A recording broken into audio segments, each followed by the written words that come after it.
기도를 해주시고 응소모를 해주시고 예수 나의 좋은 치료자, 그의 눈이 머무는 곳은 나의 슬픔과 고통, 고개 들어 그의 눈을 볼 때에 난 알았네. 예수 나의 좋은 치료자,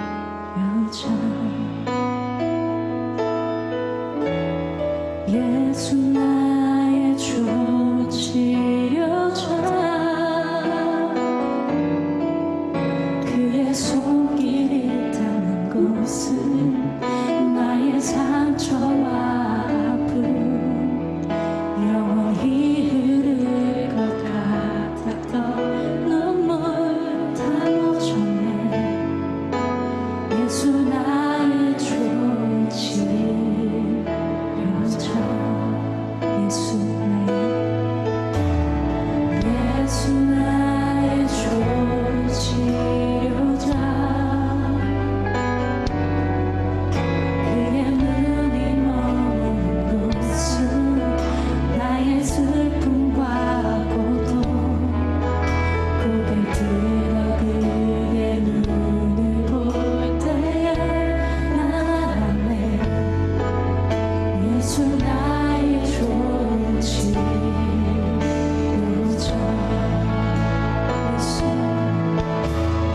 예수 나의 좋은 치료자, 그의 손길이 닿는 곳은 나의 상처와 아픔, 영원히 흐를 것 같았던 눈물 다 멈췄네. 예수 나의 좋은 치료자,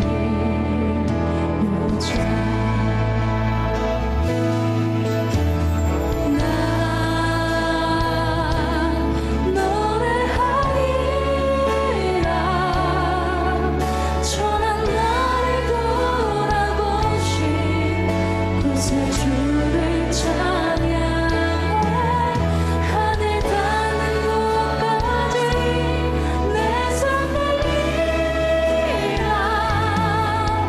예수 나의 치료자, 나 노래하리라. 나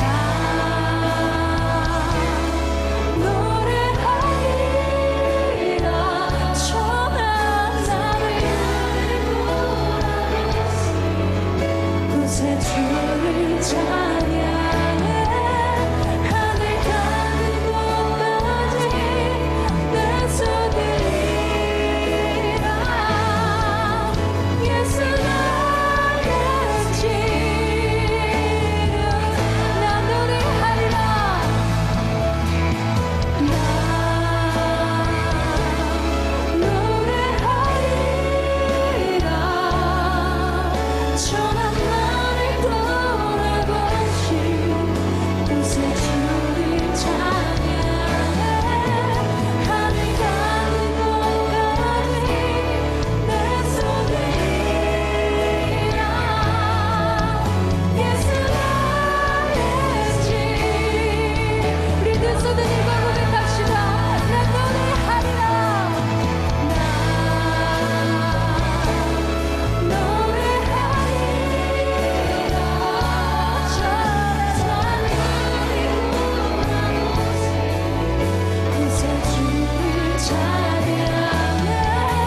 하늘 닿는 곳까지 내 손 들리라. 예수 나의 치료, 십자가 십자가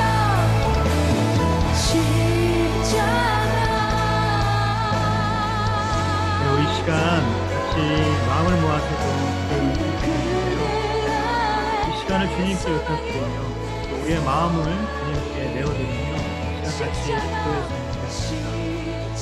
예수님의 그 사랑, 예수님의 참된 축복의 은혜를 경험할 수 있는 우리의 삶이 되게 하여 주시옵소서. 하나님, 오늘 이 시간 우리가 함께 말씀을 나눌 때에 우리 가운데 역사하시며 우리 가운데에 새로운 치료와 회복의 역사를 일으키시는 그 하나님을 다시 한번 깊이 바라볼 수 있는 귀한 시간이 되게 하여 주옵소서. 이 시간 자기 자신을 이 시간을 주님께 부탁드리면서 같이 기도하겠습니다.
사랑하는 주님, 은혜를 감사합니다.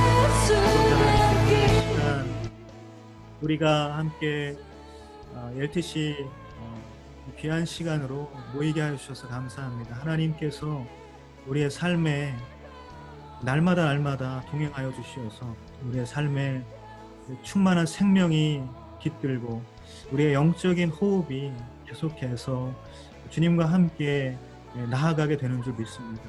하나님, 우리 요셉 공동체 리더십들, 또 이 시간 함께하는 모든 요셉인들, 예배자들, 주님께서 더욱더 이 어려운 시기에 예수님을 바라볼 수 있는 시선과 마음과 또 선포할 수 있는 입술을 허락하여 주시고 우리의 마음이 날마다 주님과 동행함으로 말미암아 하나님의 충만한 생명으로 나아갈 수 있도록, 그래서 우리 공동체가 다시 생명으로 살아날 수 있는 귀한 은혜가 있을 수 있도록 축복하여 주옵소서. 이 시간 우리가 랜선으로 이렇게 만나고 있지만 하나님, 흩어진 모든 자리가 하나님을 앙망하는 귀한 예배 초소 되게 하여 주시옵시고 하나님, 그 자리에서 한 성령으로 묶여진 귀한 시간이 될 수 있도록 좀 역사하여 주옵소서. 이 시간 주님께 부탁드리며 예수님의 이름으로 기도드립니다. 아멘. 네, 여러분 다시 한번 반갑고요. 제가 이름을 못 불러드린 분들이 이제 있어 다시 한번 이름 불러드리고 바로 시작하도록 하겠습니다. 아까 불러드린 분들은 말고요. MC 황인영 MC님 잘 오셨고요. 드림그룹의 전미연 자매님, 그리고 메이트그룹의 김향 자매님, 네, 그리고 메이트그룹의 이진 자매님, 그리고 또 메이트그룹의 박지선, 아까 했죠. 바오그룹의 우리 박형규 그룹장님 맞죠? 그룹장님 맞죠? 네, 맞죠? 네, 그리고 네, 구독자 맞습니다. 네, 감사합니다. 어노인팅 그룹의 문영걸 형제님, 그리고 어노인팅 그룹의 황정심 그룹장님이시죠? 아닌가? 순장님이신가요? 네, 구독자 맞습니다. 그룹장님 맞죠? 네, 네. 반갑고요. 김영은 자매님, 네, 반갑습니다. 이승윤, 이거는, 네, 목사님이시죠. 여유미 순장님, 네, 반갑습니다. 그리고 이용수 그룹장님, 네, 반갑습니다. 최윤희, 네, 자매님, 반갑습니다. 네, 오늘 말씀 이제 같이 나눠보도록 하겠습니다. 정말 여러분들 잘 오셨고요. 반갑습니다. 예레미야 30장 12절에서 24절 말씀인데요. 네, 제가 한번 좀 화면을 공유하면서 같이 했으면 좋겠습니다. 네, 잠깐만요.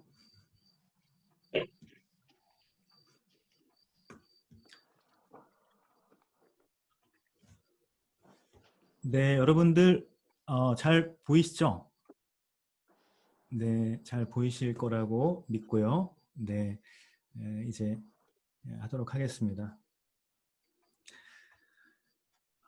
네, 그 예레미야 30장 12절에서 24절 말씀 다 읽지는 않고요. 이 시간 함께 본문에 대해서 나눠보도록 하겠습니다.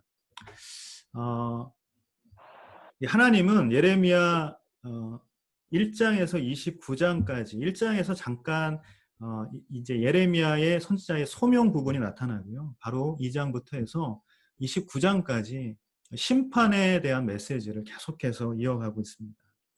그래서 하나님의 백성이라도 죄를 범하면 징계를 피할 수 없다라는 그 사실을 가르쳐 주신 것입니다. 그리고 그것에 이어서 이제 30장부터 33장 이어지는 이 부분에서는 위로의 메시지를 주시면서 회복을 약속하시는 것이죠. 그래서 30장에서 33장 더 나아가서는 이 35장까지 신학자들은 이 부분을 예레미야의 핵심 장이라고 그렇게 분류를 하고 있는데요. 그런 의미에서 30장에서 33장 이 부분은 소위 위로의 책이라고 불리웁니다. 그 이유는 백성이 징계 중에도 낙담치 않고 소망을 가지고 하나님을 바라보면서 인내하도록 그렇게 하기 위한 목적을 담고 있기 때문인 것이죠. 그 위로의 책의 서론에 해당하는 30장 1절에서 3절 말씀은 북이스라엘과 남유다에 포로되었던 자들이 회복되어서 귀환될 것을 선포합니다. 그런데 그 선포 이전에 선포를 하고 난 후에 4절부터 11절까지 바로 오늘 본문 바로 전이죠. 이 부분에서 예레미야는 이스라엘과 유다가 회복의 때를 맞기 전에 먼저 환난을 겪어야 한다라고 그렇게 전하고 있습니다. 결국은 뭐냐면요. 유다는 멸망할 수밖에 없고 심판받아 마땅한 나라였지만 언약에 신실하신 하나님께서 그들을 결국 회복시키실 것이다. 백성이 죄로 인해서 치유할 수 없는 상처를 입을 것이지만 하나님이 결국은 이방 민족에게 보응하시고 이스라엘과 유다가 결국은 회복될 것이다 라는 그 메시지를 구체적으로 말씀하시는 본문이 오늘 전체적인 이 배경이라고 이야기할 수 있겠죠. 죄에는 반드시 심판이 임하지만 심판은 끝이 아니라 회복의 과정이라는 것입니다. 오늘 본문으로 들어가 보면요. 들어가기 전에 멘토가 쏜다군요. 제가 잘 몰라가지고 멘토가 쏜다. 오늘 이 시간도 멘토가 쏜다 시간이 돌아왔습니다. 와. 네, 오늘 상품은 올리브영 10,000원권 상품권이라고 합니다. 총 2분에게 드릴 텐데요. 멘토님께 너무나도 감사드리고 멘토님께서 이렇게 정말 열정적으로 함께 해주셔서 너무 감사한 것 같아요. 첫 번째 문제는 뭐냐면 예레미야의 핵심이라고 불리우는 이 30에서 33장 이 부분을 특별히 다른 말로 부릅니다. 네, 여기 지금 채팅창이 바로 있는데요. 어떻게 부르나요? 네, 먼저 채팅하신 분. 네, 웰컴 그룹의 박언주 자매님. 너무 독보적인데요. 네. 네. 네, 한 분만 답해 주셨기 때문에 바로 그냥 우리 웰컴 그룹의 박언주 자매님에게 첫 번째 선물이 돌아갑니다. 또 이제 여러분 잘 들으시길 바라고요. 이 멘토가 쏜다 이제 계속 이어질 것이니까요. 잘 봐주시기 바랍니다. 본문으로 들어가 보면요. 12절에서 15절 말씀 먼저 한번 보도록 하겠습니다. 여호와께서 이렇게 말씀하셨다. 내 상처는 치료할 수 없고 내 부상이 중하다. 내 소송을 변호할 사람이 아무도 없고 내 부상을 치료할 약이 없으니 너는 치유될 수 없다. 너를 사랑하던 사람들은 모두 너를 잊어버렸고 너를 찾지 않는다. 원수가 다치게 하듯이 내가 너를 다치게 했고 잔인한 사람을 처벌하듯이 너를 처벌했다. 이는 내 범죄가 너무 크고 내 죄들이 너무 많기 때문이다. 왜 내 상처를 두고 부르짖느냐? 내 고통은 치료될 수 없다. 내 범죄가 크고 내 죄들이 많기 때문에 내가 내게 이런 일을 한 것이다. 아멘. 오늘 이 첫 번째 부분, 이 말씀을 보았는데요. 이 말씀 보기 전에 우리가 11절, 오늘 본문은 아니지만 바로 전 11절 말씀을 읽어볼 필요가 있습니다. 이 11절 말씀은 어떻게 우리에게 이야기하고 있냐면요. 여호와의 말이다. 내가 너와 함께 너를 구원할 것이다. 내가 너를 흩었던 모든 민족들을 완전히 멸망시킬지라도 너는 내가 완전히 멸망시키지는 않을 것이다. 그러나 내가 너를 정의로 훈계하고 내가 결코 처벌을 면하게는 하지 않을 것이다. 여러분 어때요? 하나님은요, 이 구원의 메시지를 분명히 약속하시지만 그에 앞서 징계의 시간이 있을 것이다. 처벌의 과정이 있을 것이라고 말씀하시는 것입니다. 그래서 여러분, 하나님은 이 오늘 말씀에서 예레미야 선지자를 통해서 유다 백성들에게 말씀하시는 거예요. 내가 반드시 너희를 처벌할 것이다. 너에게 고통을 줄 것이다. 그런데 그 어디에도 너를 구원해 줄 사람이 없고 치료해 줄 약이 없을 것이다. 이렇게 단호하게 말씀하고 있는 것입니다. 다시 말해서 온전히 감내해야 할 징계의 시간이 있을 것이다 라는 것을 말씀하고 있다는 것이에요. 이스라엘 민족에게 온전히 감내해야 할 그 징계의 시간은 어떤 시간이었습니까? 바로 바벨론 포로의 70년 시간이었던 것이죠. 피할 수도 없고 스스로 해결할 수도 없는 불가항력적인 역사의 시간을 그들은 보내야 했던 것입니다. 그래서 여러분, 우리의 인생에서도요, 우리가 온전히 감내해야 할 고통의 때가 있다는 거예요. 오롯이 감수해야 할 아픔의 시간이 있을 수 있다는 것입니다. 구원의 성취가 분명히 우리에게 약속되었지만 우리는 결국 고통의 시간, 징계의 시간을 반드시 거쳐야 할 때가 있다는 것이에요. 제가 아주 어렸을 때 이야기인데요. 국민학교 시절이었습니다. 저는 이제 국민학교를 다녔는데요. 국민학교에서 이제 급식, 지금 같은 급식은 없었지만 이제 우유 급식이 있었죠. 그래서 우유를 먹으라고 우유값을 부모님이 주셨습니다. 죄송해요.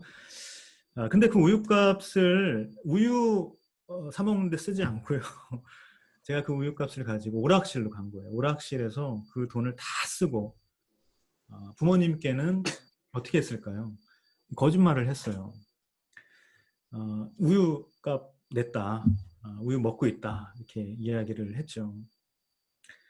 얼마나 순진한 깜찍한 거짓말입니까? 그게 금방 그렇게 발칵이 날 텐데 왜 그런 거짓말을 했는지 모르겠지만 그때 당시는 너무 오락이 하고 싶었던 거예요. 나중에 이 사실이 발각이 되고 아버님이 정말 죄송합니다. 아까 들어간 날파리 그게 계속해서 괴롭히고 있습니다. 아버님이 정말 난생 처음으로 울먹이시면서 회초리를 드셨어요. 정말 너무너무 크게 혼난 적이 있습니다. 정말 멍이 들 정도로 아프게 맞았고 너무나도 아팠던 기억입니다. 정말 처음으로 아버님의 눈물도 보았고 너무나도 힘든 시간이었어요. 너무나도 슬펐습니다. 며칠을 몸도 마음도 힘들었던 그런 기억이 있는데요. 하지만 그 시간들이 있었기 때문에 부모님께 거짓말을 해서는 안 되겠다 라는 그 다짐을 하게 되었던 것이죠.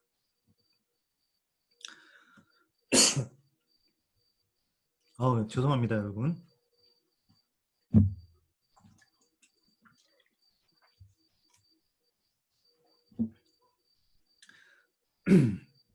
여러분, 이스라엘 백성들에게 이 40년의 광야의 시간은요, 온전히 감당해야 할 고통의 때였다는 사실입니다. 그들은 그 시간을 통해서 하나님의 백성으로서의 정체성을 깨달아 갔던 것입니다. 다윗의 일생에서도요, 씻을 수 없는 죄였던 그 밧세바 간음 사건, 그리고 또 우리아를 죽였던 그런 사건들, 그래서 그로 인해서 낳았던 아이가 죽게 되고 또 그 가정이 칼부림에 휩싸이게 되고 너무나도 어려운 시간들을 다윗은 보냈던 것이죠. 하지만 그 시간들을 통해서 다윗은 그 인생의 마지막까지 철저하게 하나님께 붙들렸고 온전히 하나님께 헌신했던 하나님의 사람이 되었다라는 사실입니다. 그러므로 여러분, 우리의 인생에서도요, 때로 징계의 시간이 찾아올 때 그 시간들을 온전히 감당할 수 있는 그런 저와 여러분이 되기를 바랍니다.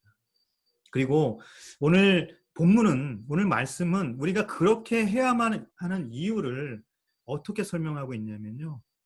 그 모든 것은, 그 모든 것은 하나님께서 계획하신 징계이기 때문이라고 그렇게 이야기하고 있습니다. 오늘 14절을 보면요. 원수가 다치게 하듯이 내가 너를 다치게 했고 내가 잔인한 사람을 처벌하듯이 너를 처벌했다. 오늘 분명히 이렇게 말씀하고 있는 것입니다. 여러분, 징계는 하나님의 계획 안에 있는 줄 믿으시기를 바랍니다. 잠언서 3장 12절 말씀인데요. 하나님께서 사랑하시는 사람을 훈계하고 벌 주시되 아버지가 그 기뻐하는 아들에게 하는 것 같이 하신다. 징계하시는 하나님, 그 마음의 바탕에는요, 사랑이 있기 때문에 그렇다는 것이에요. 결국 징계의 근간은 사랑이고 선한 가르침의 과정이 바로 징계라는 것을 말씀은 우리에게 이야기하고 있는 것입니다. 그러므로 징계의 시간이 하나님의 계획 안에 있다고 한다면 그 징계의 시간은 하나님에 의해서만 해결될 수 있는 것이고 하나님에 의해서만 끝내질 수 있다라는 사실이에요. 그래서 오늘 말씀 가운데 14절 말씀을 보면요. 너를 사랑하던 사람 다 떠났고 내 소송을 변호할 사람이 아무도 없고 부상을 치료할 약도 없고 너를 사랑하던 사람이 다 너를 잊고 떠났다라고 그렇게 말하고 있습니다. 사람이나 약이나 다른 어떤 것이 그 징계의 아픔을 축소시키거나 끝낼 수 없다라는 것이죠. 그러므로 여러분, 저와 여러분이 깨달아야 할 것은 무엇입니까? 징계의 주권이 하나님께 있기 때문에 징계의 시간에 우리가 붙들어야 할 분도 오직 하나님 한 분뿐임을 우리는 잊어서는 안 된다라는 것이죠.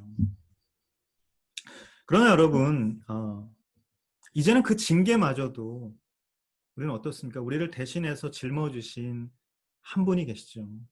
바로 예수 그리스도, 그분이 계시다라는 사실입니다. 그가 찔리고 상하며 받은 그 징계를 통해서 우리가 평화를 누리고 나음을 얻게 된 것입니다. 그러므로 여러분, 온전히 감당해야 할 징계의 시간 속에서 그 모든 징계를 대신 짊어지신 예수 그리스도의 십자가를 우리가 온전히 바라볼 수 있게 되기를 간절히 바랍니다. 그리고 징계의 시간마저 계획하신 그 하나님을 신뢰하고 오직 하나님께 우리의 회개의 무릎을 꿇고 하나님만을 구할 수 있는 그런 저와 여러분이 되시기를 예수님의 이름으로 축복합니다. 자, 그렇게 하면 그 징계의 끝에 결국 어떤 일이 일어나게 되는가? 그것이 계속해서 16절, 17절 말씀에 나타나는 것인데요. 16절을 보면요. 그러나 라고 시작을 합니다. 그러나 너를 삼키는 사람들이 너를 모두 삼켜질 것이고 내 모든 원수들이 포로가 될 것이다. 내가 너를 회복시키고 건강하게 할 것이고 내 상처들을 치료해 줄 것이다. 이는 그들이 너를 추방당한 사람, 아무도 돌보지 않는 시온이라고 부르기 때문이다 라고 말하고 있습니다. 여러분, 그러나라고 시작되는 것, 이것은 어떤 의미가 있냐면요. 징계의 끝에는 반드시 반전이 있다는 것이에요. 징계의 시간이 다하면 반드시 회복이 임한다라는 것을 의미하는 것이죠. 여러분, 앞서 우리는 징계의 주권이 하나님께 있기 때문에 회복의 주권도 하나님께 있음을 나누었습니다. 나라가 멸망하고 70년 포로 생활을 보내도록 그렇게 하신 분도 하나님이시고, 또한 그 70년이 다 지난 후에 그들을 다시 돌아오게 하시고 회복의 역사를 이루어 가신 분도 하나님이라는 사실이에요. 그래서 여러분, 16절의 말씀을 보면요, 내가 너를 삼키는 사람들, 약탈하는 사람들, 착취하는 사람들을 다스릴 것이다. 하나님께서 그렇게 말씀하신 거예요. 그리고 17절 말씀도 보면요, 내가 너를 회복시킬 것이라고 그렇게 분명히 말씀하고 있는 것입니다. 여러분, 하나님만이 회복의 주체가 되시고요, 하나님만이 치유의 주체가 되심을 믿으시기를 바랍니다. 그래서 여러분, 만약 우리가 고통 가운데 있다고 한다면, 그래서 치유와 또 회복을 구하면서 그렇게 기도하고 있다면요, 그 기도의 바탕에 하나님만이 회복의 주체가 되신다라는 이와 같은 믿음이 우리 가운데 있어야 하는 것이에요. 자, 그런데 여러분, 이 회복의 주체이신 하나님께서는 회복의 과정 또한 체계적으로 계획하고 그렇게 행하신다라는 것이에요. 그게 바로 18절부터 22절까지 말씀 가운데 이제 나타나 있는데요. 그 내용에 보면 구체적인 회복의 내용이 나타나 있습니다. 하나하나 그것들을 보면요, 첫 번째, 하나님의 구체적인 회복의 내용은 무엇이냐면, 하나님은 우리를 치료하시는 분이라는 사실입니다. 이스라엘의 죄로 인해서 나라가 망하고 민족이 고통을 받는 상황 속에서 이스라엘 민족은 포로로 끌려가게 되는 그 징계의 시간을 보내게 됩니다. 하지만 17절을 보면 어떻게 이야기합니까? 결국 추방당한 사람들, 너희들 추방당한 사람들일 뿐이다, 너희들 아무도 돌보지 않는 시온일 뿐이다 라는 이 조롱과 이 비웃음에서 하나님은 그 이스라엘 백성들을 구원하시고 회복시키시겠다라고 말씀하고 있는 것이죠.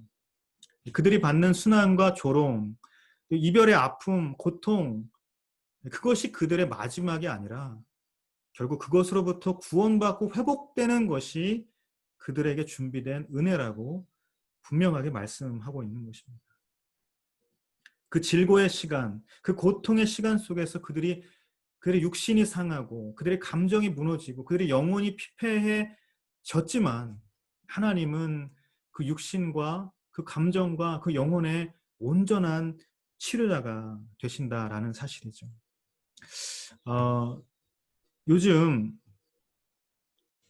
힘들어진 세상이죠. 너무나도 어려운 세상을 우리가 하루하루 살아가고 있을 것입니다. 그래서 세상 가운데 이렇게 삶의 용기를 북돋아주고자 인문학 서적들이 굉장히 쏟아지고 있어요. 용기를 주는 그런 책들이 많이 쏟아지고 있는데, 자세히 들여다보면요, 하나같이 인간의 노력과 의지를 축혀 세우는 그런 내용들이 들어있습니다. 신을 부정하고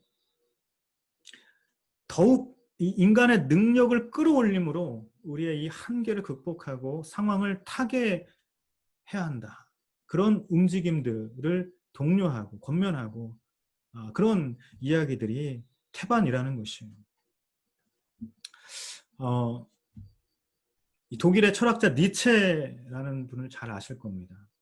이 니체가 한 말 중에 이런 말이 있어요. 나를 죽이지 못하는 것이 오히려 나를 강하게 만든다.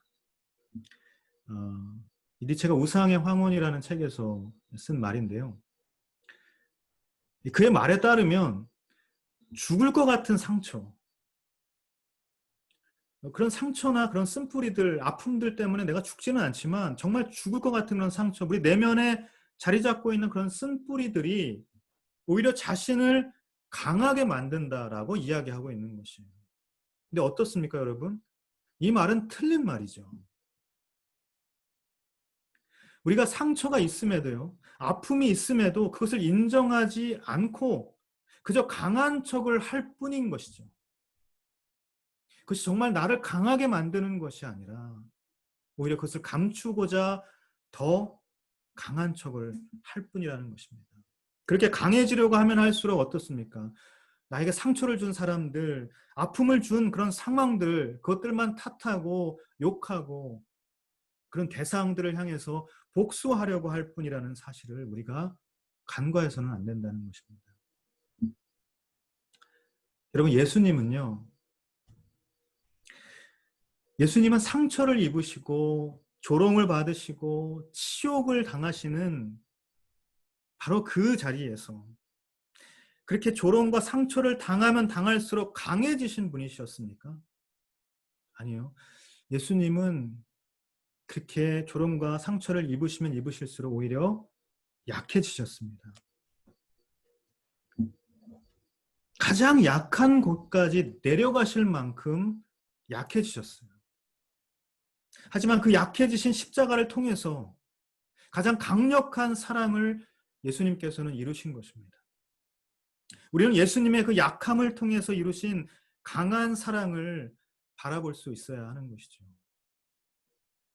그러므로 여러분, 우리의 육신과 감정과 영혼에 어떤 상처가 있을 때요, 그 상처를 없애려고 하는 어떤 노력과 방법으로 그것이 치료되지 않는다라는 사실을 우리가 기억해야 하는 것입니다.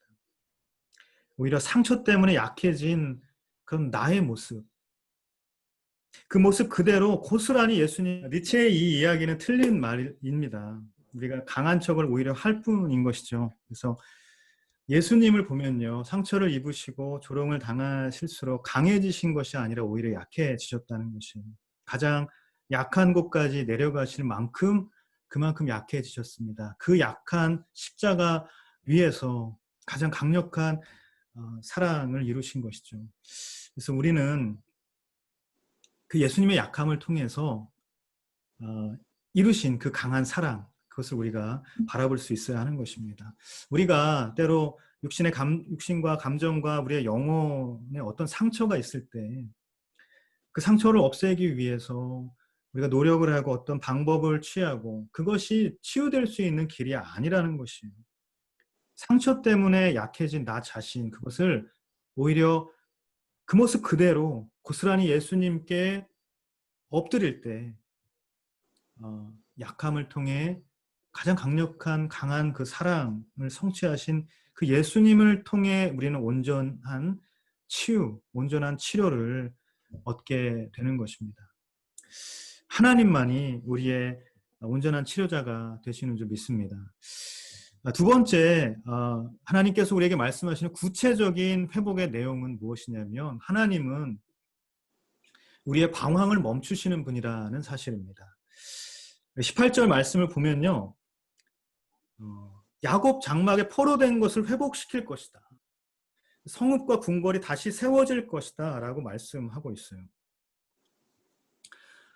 여러분, 이 장막이라는 말이 나오는데요, 이 장막이라는 의미는 유목민이 임시 거주지로 설치했던 그런 텐트와 같은 의미인 것이죠.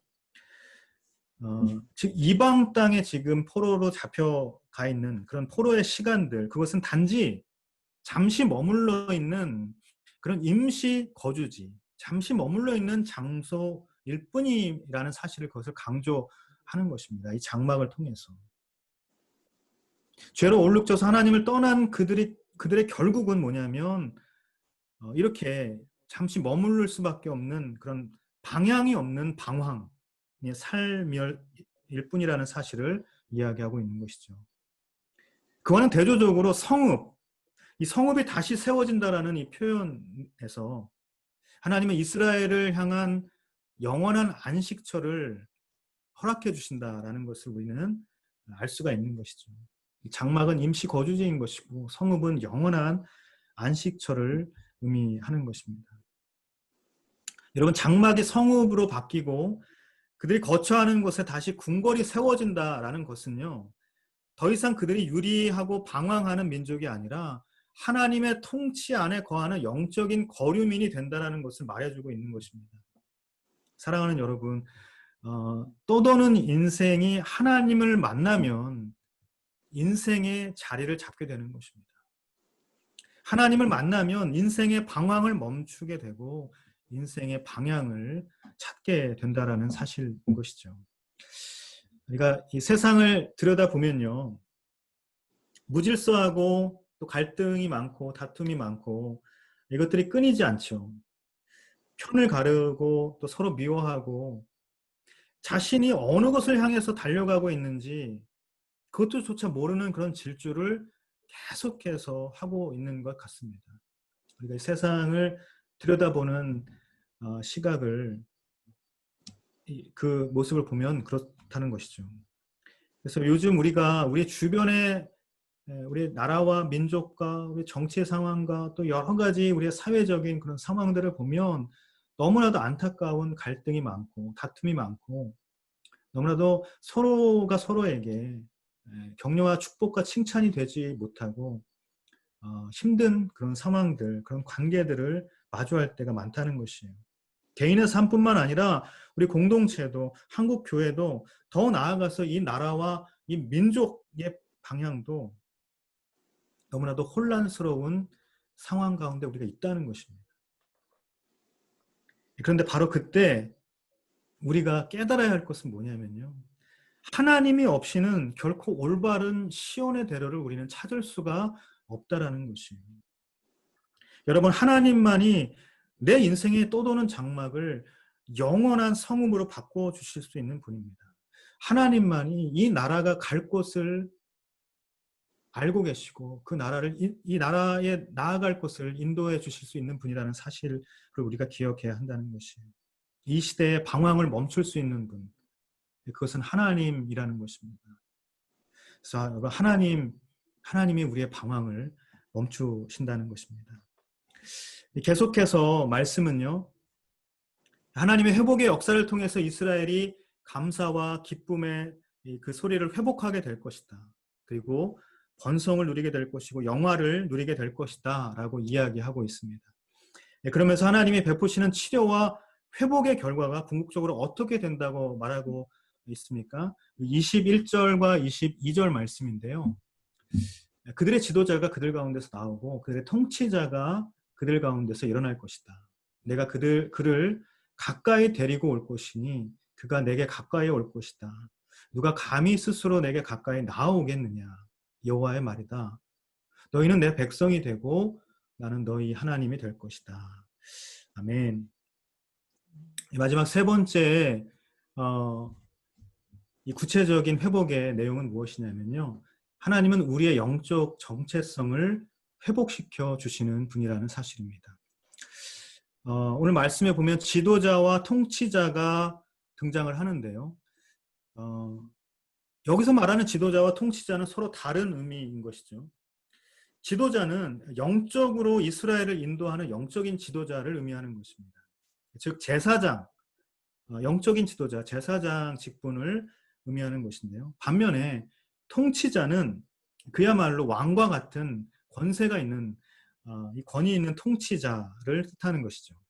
자, 그런데 오늘 말씀은 서로 다른 두 명의 인물로 말하고 있는 것이 아니라요. 한 사람으로 말하고 있다는 것이에요. 지도자와 통치자 한 사람. 내가 그를 가까이 데리고 올 것이니 그가 내게 가까이 올 것이다. 하나님께서는 한 사람을 일으키실 것이고 그가 내게 가까이 올 수 있는 제사장으로서 또한 왕으로서 세워질 것이다 라고 그렇게 말씀하고 있는 것입니다. 여러분, 유다왕 우시야라는 남유다의 왕이 있었는데 우시야가 왕이었지만 그가 제사장은 아니었기 때문에 그가 제사장을 대신해서 분향하는 그런 일을 하자마자 그가 어떤 일을 당했습니까? 문둥병에 걸리게 되었죠.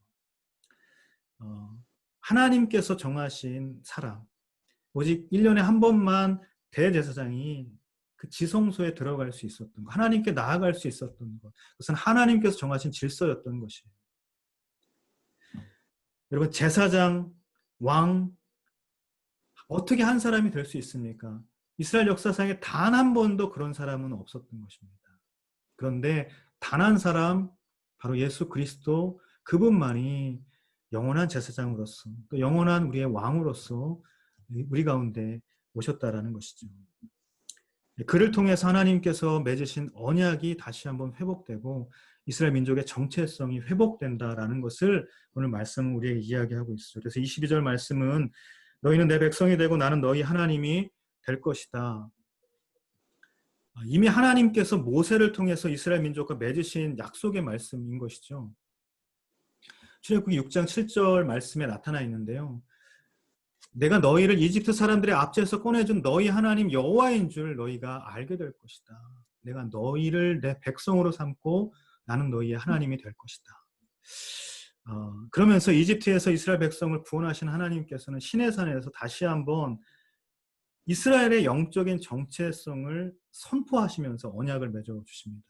그것이 뭐냐면 출애굽기 19장 5절 6절 말씀이죠. 우리가 너무나도 잘 아는 말씀입니다. 바로 이 말씀은 신약을 통해서 다시 한번 우리에게 주어지는데 우리가 거룩한 영적인 정체성으로의 부르심으로 우리가 이 말씀을 알게 되는 것이죠. 베드로전서 2장 9절 말씀인데요. 그러나 여러분은 택하신 족속이요 왕같은 제사장들이요 거룩한 나라요 그분의 소유된 백성이니 이는 여러분을 어둠에서 불러내어 그분의 놀라운 빛으로 들어가게 하신 분의 덕을 선포하게 하시기 위한 것입니다. 아멘.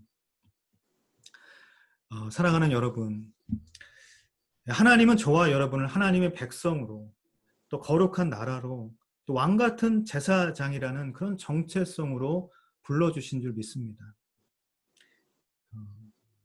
요셉 공동체는 세상을 변화시키는 사람들이라는 비전을 가지고 있죠. 바로 우리 모두가 하나님의 그 거룩한 부르심을 가지고 있는 한 사람 한 사람이라는 사실인 것이죠.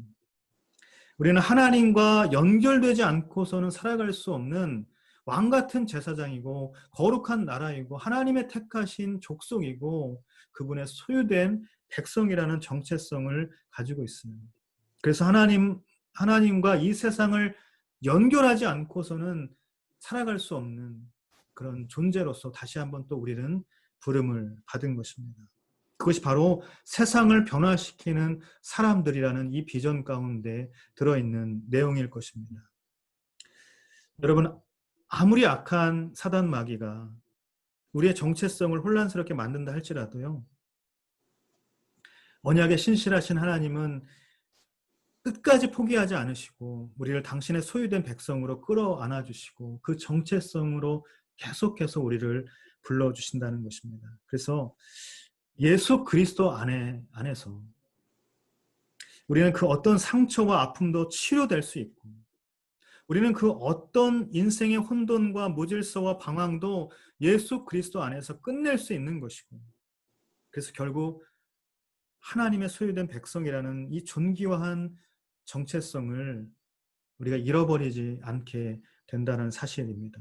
저는 여러분이 혼란하고 혼란스럽고 너무나도 어렵고 막막한 이런 시대적인 현실 앞에서 다시 한번 이 거룩한 영적인 정체성, 이 부르심을 붙잡고 다시 일어설 수 있게 되기를 예수님의 이름으로 축복합니다. 사랑하는 여러분, 하나님은 능력이 있으신 분입니다. 우리는 그 하나님의 능력을 믿는 믿음을 가지고 있는 것이죠. 하지만 이제는 우리의 믿음이 하나님의 능력을 믿는 믿음에서 하나님의 선하심을 믿는 믿음으로 변화되어서 나아가야 할 것입니다. 결국 모든 과정을 통해서 회복의 역사를 이루시는 하나님, 약속하신 언약에 끝까지 신실하신 그 하나님을 믿는 믿음이 그 어느 때보다 필요한 때라는 사실을 우리가 기억해야 할 것입니다. 능력을 믿는 믿음에 머무른다면요, 치유의 능력을 경험하지 못하고 상황을 해결하시는 그런 능력을 맛보지 못하게 된다면 우리의 믿음은 의심과 두려움에 빠지게 되고 결국 불신앙의 길로 들어설 수밖에 없는 것이죠. 하지만 하나님의 선하심을 믿는 믿음, 그 믿음으로 나아간다면요, 그리 아니하실지라도 인내하고 감사하고 기뻐하며 기다리며 나의 인생의 주권 이것을 다 주께 맡길 수 있는 진정한 믿음의 사람이 될 것입니다. 저는 여러분이 정말 하나님의 선하심을 믿는 그런 믿음의 사람이 되기를 예수님의 이름으로 축복합니다. 그래서 이 회복과 치유의 역사를 이루실 뿐만 아니라 끝까지 우리를 선하게 이끌어 가실 그 하나님과의 영적인 친밀한 관계, 이것이 끊이지 않고 계속해서 여러분의 삶 가운데에 있게 되기를 바라고요. 그 하나님과 동행하는 저와 여러분의 삶이 되기를 간절히 축복합니다. 지금까지 말씀을 나누었는데요. 오늘 이 나눔 질문은 교환에 나와 있는 것과는 조금 다른데요. 한번 이 두 가지를 우리 순모임을 통해서 한번 나눠봤으면 좋겠습니다. 치료자이신 하나님 앞에서 솔직하게 내놓지 않은 문제들이 없는지 자기 자신을 한번 돌아보시면서 이것들을 한번 나누어 봤으면 좋겠고요. 또 고난의 시간을 지나고 난 후 결국 하나님의 선하심을 깨닫게 된 경험이 있다면 그 경험을 함께 나누면서 은혜를 같이 나누었으면 좋겠습니다. 네, 이 시간 우리 같이 좀 한번 기도하겠는데요. 조금 앞에 시간이 좀 많이 좀 지나갔고 또 중간에 끊긴 것도 있어서 9시가 조금 넘었는데 그래도 우리가 같이 한번 말씀을 붙들고 기도했으면 좋겠습니다. 이 시간 좀 같이 기도하며 나아갈 때 여러분 모두 음소거를 좀 해주셨으면 좋겠고요. 음소거 해주시고 이 시간 우리가 같이 있는 자리에서 눈을 감고 하나님 앞에 간절한 마음으로 같이 좀 기도했으면 좋겠습니다. 하나님은 진실로 진정으로 나의 삶의 치료자가 되시는 줄 믿습니다. 하나님은 진정으로 나의 삶에, 나의 가정에, 나의 직장에, 나의 삶의 자리, 더 나아가서 이 나라 민족을 치료하실 수 있는 분인 줄 믿습니다. 치료자 되시는 하나님, 선한 능력으로 오늘도 우리를 이끌어 가시는 그 하나님에 대한 믿음으로 살 수 있는 우리 모두가 되게 하여 주옵소서. 이 시간 우리의 믿음을 주님께 의탁드립시다. 치료자 되시는 그 하나님을 바라보십시다. 나의 삶의 주관자 되시는 그 하나님, 나의 가정과 직장과 나의 삶의 자리에 모든 영역 가운데에 치료자가 되시고 회복자가 되시는 그 하나님을 바라볼 수 있는 믿음을 허락하여 주옵소서. 이 시간 간절한 마음으로 자기 자신을 주님께 의탁드리면서 이 시간 함께 기도하며 나아갑니다.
한 번만 더 같이 기도하겠습니다. 우리 요셉 공동체를 위해서 제가 마음을 모아서 같이 기도하겠습니다. 모여서 예배 드릴 수 없는 그런 상황입니다. 하나님, 그러나 우리가 영적으로 나태해지지 않도록 하나님, 우리의 모든 흩어진 자리에서 참된 예배자로 서게 하여 주시옵시고, 또 우리의 영적인 호흡이 멈추지 않게 하여 주옵소서. 또 우리가 영적인 모임이 끊어지지 않도록 우리의 순모임이 살아나게 하여 주시고, 우리 각자가 정말 이 모임에 모이기에 힘쓸 수 있도록 하나님, 우리의 모든 상황도 열어주시고 우리의 마음도 열어주시고, 하나님, 우리의 또한 모이기에 힘쓰는 그런 열정과 갈망도 허락하여 주시옵소서. 거룩한 영적인 연합이 우리의 손모임 가운데에, 우리의 모든 공동체 가운데에 있게 하여 주옵소서. 저희 간절한 마음으로 우리 공동체를 위해, 예배를 위해서, 우리 온라인 손모임을 위해서 같이 협심하여서 기도하겠습니다.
오늘 주신 말씀을 우리가 가슴 가운데 새기며 참된 치료자 되시는 예수 그리스도를 바라볼 수 있게 하여 주옵소서. 우리의 모든 믿음이 주님 앞에 온전히 향하기를 원하고, 어떤 상황 가운데에서도 우리가 주님을 놓치지 않기를 원합니다.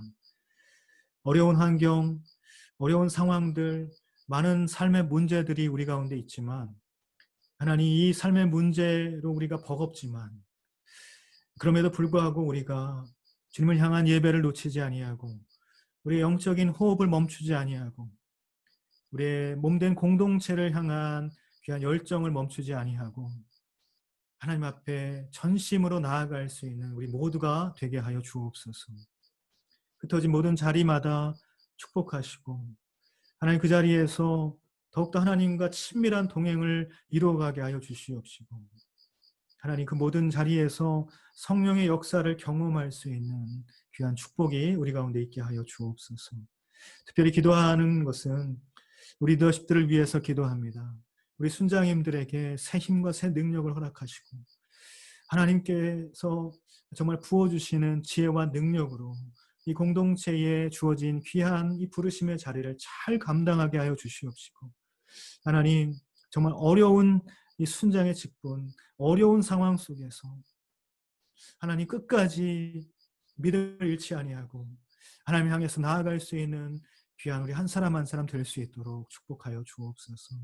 그들의 헌신을 기쁨으로 주님께서 흠양하시고, 날마다 날마다 하나님께서 부어주시는 은혜로만 살게 하여 주옵소서.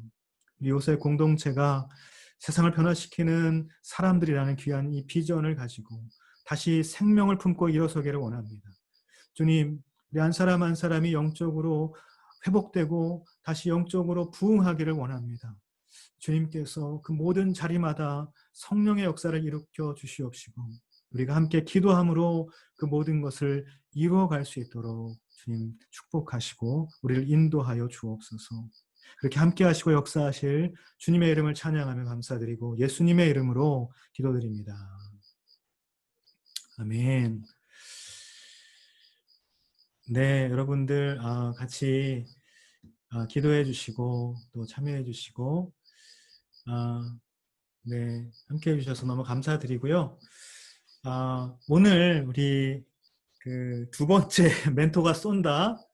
여러분 기대하고 계셨죠? 저도 잊지 않고 있었는데요. 두 번째 멘토가 쏜다. 나갑니다. 자, 잘 들으시고요. 채팅창 열어주시고요. 바로 가장 먼저 네, 인터넷은 올레 KT. 저 KT 쓰고 있습니다. 네. 자, 두 번째 멘토가 쏜다 나갑니다.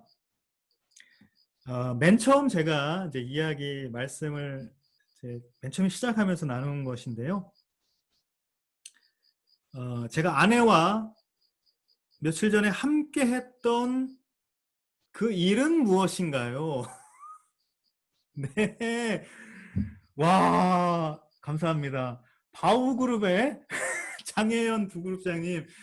네, 분갈이 맞습니다. 아유, 네, 너무 축하드리고요.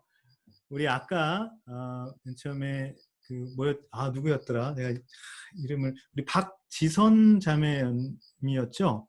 네, 맞나요? 제가 기억이 안 나는데. 팀장님입니다. 네.